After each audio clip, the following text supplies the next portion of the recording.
نے اپنے دور میں شروع کیا اور جس کو میں نے مکمل کیا ہے. آج میں دعوے کے ساتھ کہہ رہا ہوں پی ٹی آئی کی پوری 3.5 پونے 4 سال کی حکومت میں کوئی ایک منصوبہ ایسا نہیں ہے جو پی ٹی آئی نے نیا شروع کیا اور اس کو مکمل کیا. کوئی ایک منصوبہ نہیں ہے. ہاں کسی گلی میں گٹر کے ڈھکن لگا دیے اس کا میں نہیں کہہ سکتا, کسی گلی کے اندر کوئی وہ ٹائلز لگا دیے اس کا میں نہیں کہہ سکتا, کوئی چھوٹی موٹی گلیوں میں کہیں کارپیٹنگ کروا دی اس کا میں نہیں کہہ سکتا, لیکن کراچی شہر کا کوئی ایک بڑا منصوبہ پی ٹی آئی کی حکومت نے نہیں دیا ہے. ہاں کراچی کے شہر کے اندر, معاشرے کے اندر, ہماری سندھ اسمبلی کے اندر بدتمیزی ضرور انہوں نے متعارف کرائی, بدتمیزی کو ضرور پروان چڑھایا, معاشرے کے اندر نفرت کو ضرور انہوں نے بڑھایا, لیکن جو کام ان کے کرنے تھے وزیر اعظم ہونے کے وہ انہوں نے کچھ نہیں کیا. صوبہ سندھ کے لوگوں کو گیس کے بحران کا سامنا کرنا پڑا. کراچی کے لوگوں کو آج بھی کئی جگہوں پہ لوگوں کو گیس نہیں مل رہی ہے, ہمیں اس کی مشکلات کا سامنا کرنا پڑا ہے. مہنگائی انتہا کو پہنچائی, بے روزگاری انتہا کو پہنچائی, کرپشن انہوں نے انتہا کو پہنچائی. آٹا, چینی, پیٹرول, کھاد, LNG, دوائیوں کے بڑے بڑے میگا اسکینڈل سامنے آئے ہیں جس میں ابھی تک ظاہر ہے ابھی تک تو کوئی کارروائی نہیں ہوئی. لیکن کل عمران خان نے اپنی تقریر میں یہ ضرور کہا کہ شہباز شریف انتقامی کارروائی کرے گا اور شہباز شریف نیب سے جھوٹے کیسز بنوائے گا, اور پھر اس نے کہا کہ فارن فنڈنگ کیس میں کوشش کی جائے گی کہ ہمیں میدان سے نکال دیا جائے. یہ ساری وہ باتیں ہیں جو ہم ابھی سے نہیں کہہ رہے ہیں, ہم تو پچھلے 3 سال سے یہ باتیں کہہ رہے ہیں. فارن فنڈنگ کیس تو پتہ نہیں کوئی 7 سال سے ان کے خلاف چل رہا ہے, اس پر کارروائی نہیں ہو رہی تھی. یہ وہ ساری چیزیں جو عمران کو پتہ ہے کہ اس کے اندر گھپلے ہیں, اس کے اندر کرپشن ہے, اس کے اندر غیر قانونی فنڈنگ ہوئی ہے, اس لیے وہ اپنے لوگوں کو ابھی سے بتانا چاہ رہا ہے کہ بھئی ہو سکتا ہے کہ ہمارے خلاف یہ کارروائیاں ہوں. اور جب عمران کے چولوں کی, عمران کے ٹولے کی کرپشن سامنے آئے گی تو لوگ کانوں کو ہاتھ لگائیں گے. ابھی تو صرف توشہ خانہ کیس ہے نا جس کو یہ جھٹلا نہیں سکتا. اگر آصف علی زرداری صاحب پر توشہ خانہ کا کیس بن سکتا ہے, نواز شریف پر بن سکتا ہے, یوسف رضا گیلانی پر بن سکتا ہے,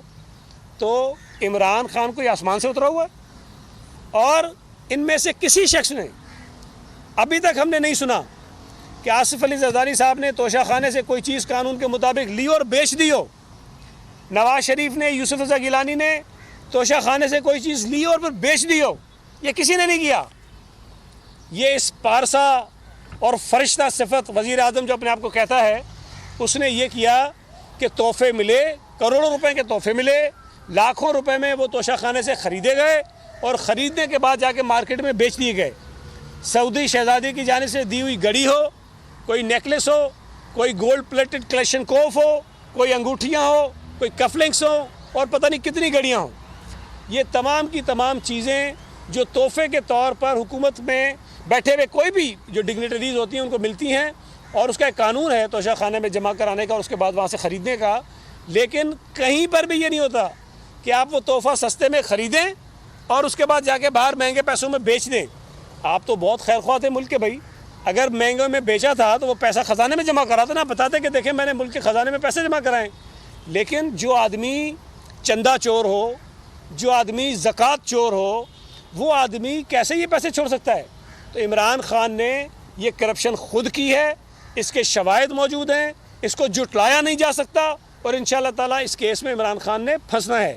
اس کے ساتھ ساتھ ایک اور جو نیا گٹھ جوڑ ہے, فرا گوگی اور عمران نیازی گٹھ جوڑ, یہ گٹھ جوڑ کے قصے جب سامنے آئیں گے تب بھی لوگوں کے ہوش ٹھکانے آ جائیں گے کہ وہ پیسہ جو فرا گوگی اور اس کا میاں لیتا تھا, وہ پیسہ کس طرح بنی گالا جاتا تھا اور وہ پیسہ کہاں کہاں پر استعمال ہوا ہے. اس کے علاوہ ان کے وزراء کے قصے تو ابھی بعد میں اور آنے ہیں. تو عمران خان نے کل خود جلسے میں کھڑے ہو کر اس بات کو تسلیم کیا ہے کہ ان کے خلاف کیسز بنیں گے, اور یہ صرف اس میں کہہ دیا کہ انتقامی. بھائی انتقامی کیا کارروائی ہوتی ہے؟ تم نے جو کیسز بنائے تھے ان میں تو کوئی ثابت نہیں ہوا, وہ انتقامی کارروائی نہیں تھی. اور اگر تمہارے خلاف کوئی کیس بنے گا تو انتقامی کارروائی ہو جائے گی, ٹھیک ہے, اگر جھوٹے ہوں گے تو غلط ثابت ہو جائیں گے. لیکن عدالتوں کا سامنا تم اسی طرح کرو جس طرح تم کہتے تھے. عمران خان خود یہ کہتا تھا کہ اسرائیل کے وزیر اعظم کو کوئی تحفہ ملا اور اسرائیل کی پولیس اس سے تحقیقات کر رہی ہے. اگر اسرائیل کے وزیر اعظم کو تحفہ ملے اور اسرائیل کی پولیس اس سے تحقیقات کرے تو تم فخر سے بتاتے ہو, اور پاکستان کے وزیر اعظم کو تحفہ ملے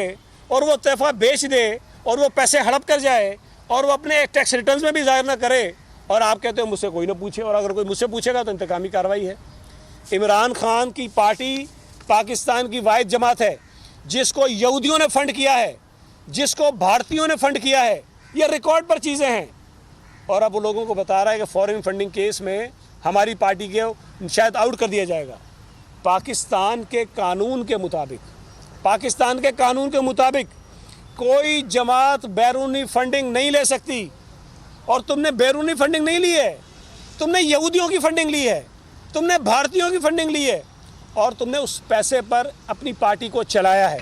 اس پیسے پر تم نے الیکشن لڑے ہیں، اس پیسے پر تم نے الیکشن جیتے ہیں۔ اور اس کے ساتھ ساتھ ایک عارف نقوی صاحب ہیں جو پکڑے گئے ہیں آج سے 3 سال پہلے، لندن میں تھے، اب وہ واپس امریکہ جا رہے ہیں، اور انہوں نے بہت سارے دنیا کے امیر ترین لوگوں سے اربوں ڈالرز وہ پیسے لیے تھے، مختلف وعدے کر کے، باتیں کر کے۔ وہ پیسہ پی ٹی آئی کے اوپر لگا ہے، وہ پیسہ عمران خان کے اوپر لگا ہے۔ جب امریکہ میں اس بات کی تحقیقات ہوگی تو یقینی طور پر عمران خان کی بھی تحقیقات ہوں گی،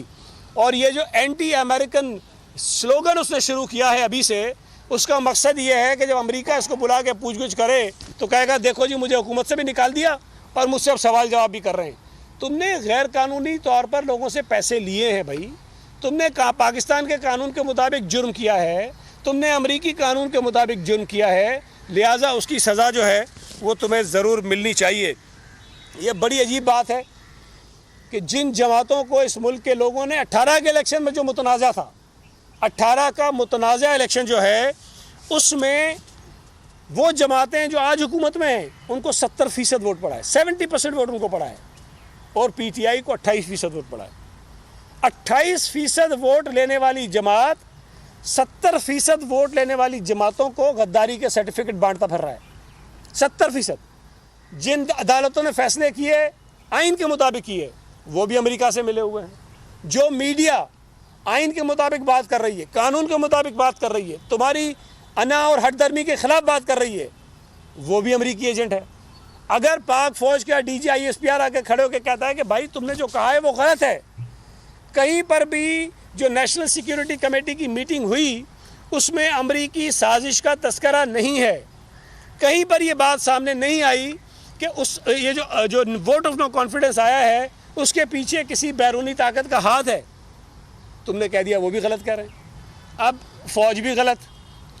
عدلیہ بھی غلط، میڈیا بھی غلط، ساری سیاسی جماعتیں بھی غلط، 70% پاکستانی بھی غلط، اور ایک محب وطن ہے عمران خان، اور وہی جس کو سرٹیفکیٹ دے گا وہی محب وطن ہے، باقی سارے غدار ہیں۔ عمران خان کو اس طرح ہم غداری کے سرٹیفکیٹ بانٹنے نہیں دیں گے۔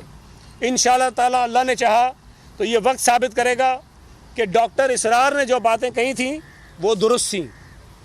حکیم محمد سعید نے جو باتیں کہی تھیں وہ درست تھیں، اس لیے کہ اس ملک کے لیے اس وقت جو سب سے بڑا خطرہ ہے وہ عمران خان ہے۔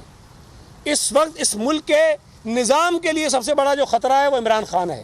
اس وقت اس ملک کے آئین کے لیے، اداروں کے لیے، امن و امان کے لیے جو سب سے بڑا خطرہ ہے وہ عمران خان ہے۔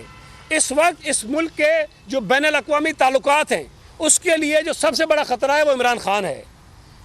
اگر یہ تمام خطرات جن کا میں تذکرہ کر رہا ہوں اور وہ عمران کی وجہ سے اس ملک کو ان کا سامنا کرنا پڑا ہو تو سیکیورٹی تھریٹ اور ملک دشمن اور کیا ہوتا ہے؟ میں ایک سیاسی ورکر ہوں، آئین اور قانون کو ماننے والا ہوں، میں یہ سمجھتا ہوں کہ آئین شکن سے بڑا کوئی ملک دشمن نہیں ہوتا، اور عمران خان تم آئین شکن ہو، تم آئین توڑنے والے ہو، اور جن لوگوں نے آئین کے حلف کی پاسداری کی ہے تم ان کو برا کہتے ہو۔ مجھے نہیں سمجھ آتی، ہر جلسے میں کہتا ہے، کراچی میں بھی کہا، پشاور